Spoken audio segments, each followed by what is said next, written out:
आदाब। आप देख रहे हैं जी सलाम डिजिटल पर अनसुने किस्से और मैं हूं आपके साथ फरीना खान। क्या आप जानते हैं कि शाहरुख खान की पैदाइश के बाद उनकी नानी ने उनका नाम अब्दुल राशिद खान रखा था। शाहरुख ने अपनी जिंदगी के पहले 5 साल मैंगलोर में अपनी नाना नानी के साथ गुजारे। हालांकि जब वो दिल्ली में अपने वालिदैन के साथ वापस लौटे तो उन्होंने अपना नाम बदलकर शाहरुख खान रख लिया। शाहरुख खान मुजाहिद आजादी जनरल शाहनवाज के पोते हैं। उनके दादा नेताजी सुभाष चंद्र बोस के अधीन भारतीय राष्ट्र सेना के मेजर जनरल थे। इतना ही नहीं, उनके वालिद मीर ताज भी एक मुजाहिद आजादी थे जो हिंदुस्तान पाकिस्तान तकसीम के वक्त पाकिस्तान से दिल्ली आ गए थे।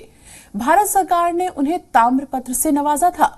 शाहरुख खान को ज्यादातर 1992 की फिल्म दीवाना में उनकी एक्टिंग के लिए याद किया जाता है, लेकिन बहुत कम लोगों को पता है कि उन्हें अपना पहला ब्रेक टीवी शो के जरिए मिला था। उन्होंने अपनी अदाकारी में अपने करियर की शुरुआत शो फौजी से की थी, जो दूरदर्शन के सबसे मकबूल शो में से एक बन गया था। उनके चरित्र अभिमन्यु रॉय ने तुरंत लोकप्रियता हासिल कर ली और शो की सफलता के साथ वो रातों रात स्टार बन गए। बाद में शाहरुख खान को टेलीविजन शो दिल दरिया, वागले की दुनिया और उम्मीद में भी देखा गया। दिलवाले दुल्हनिया ले जाएंगे शाहरुख खान की सबसे पसंदीदा फिल्मों में से एक है। अभी भी ये फिल्म मुंबई के मराठा मंदिर में चलती है।